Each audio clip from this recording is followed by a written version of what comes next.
So this is an update on the garden that has Electoculture in it. We have a electrical antenna on the south there. It has a copper on the top. In each row we have a galvanized wire that goes down to magnets that are oriented north-south. And all the rows are oriented north-south, true north-south, not even 5 degrees off. And there's some things that are surviving better than expected. It is August 1st in Alabama, and that's when everything dies here. so it's interesting to see what is doing better than expected. In particular, I've got some broccoli. So broccoli shouldn't even be alive at this point. But I cut the heads off it maybe a week and a half ago, and it is sprouting new broccoli. So potentially the Electoculture wires under here are helping it survive. And, I think it just makes things a little more resilient. We've got kale there, and that's doing pretty well as well. It's got more bug pressure because it's weakened because of the heat and humidity, but doing pretty well. Over there I've got basils and pumpkins and okra, hibiscus, everything that's designed to be here at this time of year.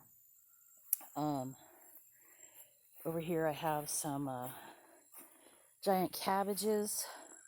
They're got a shade cloth on them to help them a little bit. Here I have the peppers. Peppers, this is usually a time when everything stops producing and just survives. But you can see I've got lots of productivity here. Now these two are interesting. This is hot banana pepper and hot banana pepper.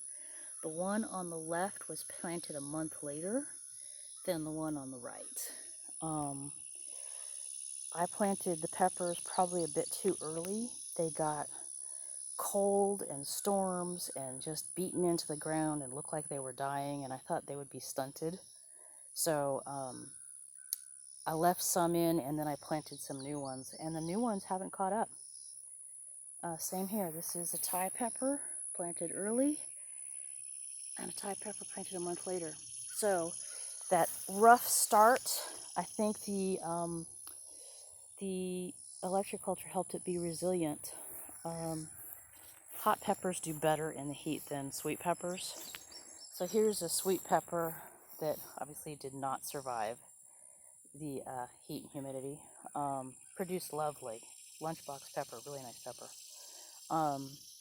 Banana peppers are known for surviving heat a little better. That's a sweet banana pepper. The corn got a bit beat up by wind. And then here I got tomatoes. Now this is another one. This tomato was planted early, got cold, rain, beat up. I mean, it was cold for 3 weeks, and we had storms for several weeks. It looked dead. I mean, that's part of why the bottom is growing sideways, is because it was so beaten to the ground. It obviously recovered. These are the cherry tomatoes. They do better with heat. And this variety, the tall one right here, here is a second one that I planted, the same variety. And, it's about 4 feet tall, but it hasn't caught up to that one, that's for sure. The slicing tomatoes, the big tomatoes, don't do as well in the heat. But that tall one, that's one that I planted early and got all beat up and just recovered. Those are determinate, that's why they're shorter.